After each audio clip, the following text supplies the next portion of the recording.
Some useful corporate lessons that I learn during my job. So ये second year की मतलब 2 years of experience था मुझे total. मेरी सेकेंड कंपनी थी. मेरे मैनेजर ने मुझसे बोला कि please collect these data and send me a report by Monday. This was discussed on a Wednesday. I agreed. मैंने उस पर काम करना स्टार्ट किया. तब मैंने रियलाइज़ किया कि बहुत सारे डेटा का एक्सेस नहीं है मेरे पास and I need to get it from someone else.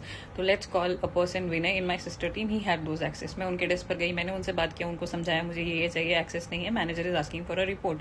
तो उन्होंने देखा, उन्होंने बोला कि हाँ ऑलमोस्ट सारा डेटा का एक्सेस तो सिर्फ मेरे पास है. तो I will do one thing, I will directly send an email to your manager.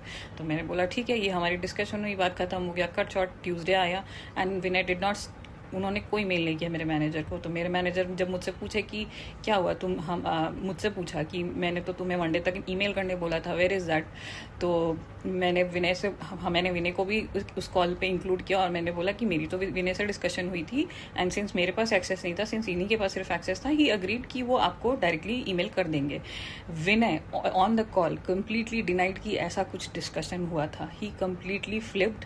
There was lot of confusion, lot of discussion happened around it, but he did not take a stand, he did not agree कि ऐसा कुछ हुआ था.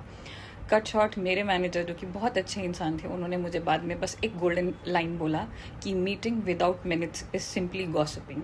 So always remember, अगर आपकी किसी से कुछ भी डिस्कशन होती है वर्बली, उसके बाद आप एक छोटा सा ईमेल भेज दीजिए. जैसे इस केस में अगर मैं सिंपली लिख देती कि Vinay as discuss, since you have all the access, data access, आप मंडे तक रिपोर्ट मेरे मैनेजर को भेज दीजिए. अगर ये रिटर्न प्रूफ होता तो आज ये मैं इस सिचुएशन में पड़ती नहीं. So always get everything in return in corporate.